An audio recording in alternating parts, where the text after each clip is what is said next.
अतिपावसाने दरड कोसळून वाहतुकीसाठी बंद झालेले रस्ते अकोले तालुक्याचे कार्यसम्राट आमदार डॉक्टर किरण लहामटे यांच्या तत्परतेने वाहतुकीसाठी सुरू झाले आहेत।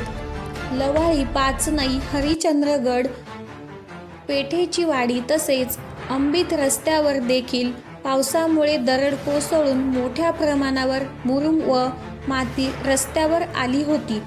आमदारांनी तातडीने यंत्रणा लावून संबंधित विभागाला सूचना देऊन तत्काळ हा प्रश्न मार्गी लावला आहे। त्यामुळे आता वाहतुकीसाठी रस्ता मोकळा झाला असून नागरिकांनी योग्य ती खबरदारी घेऊन प्रवास करावा असे आवाहन करण्यात आले आहे।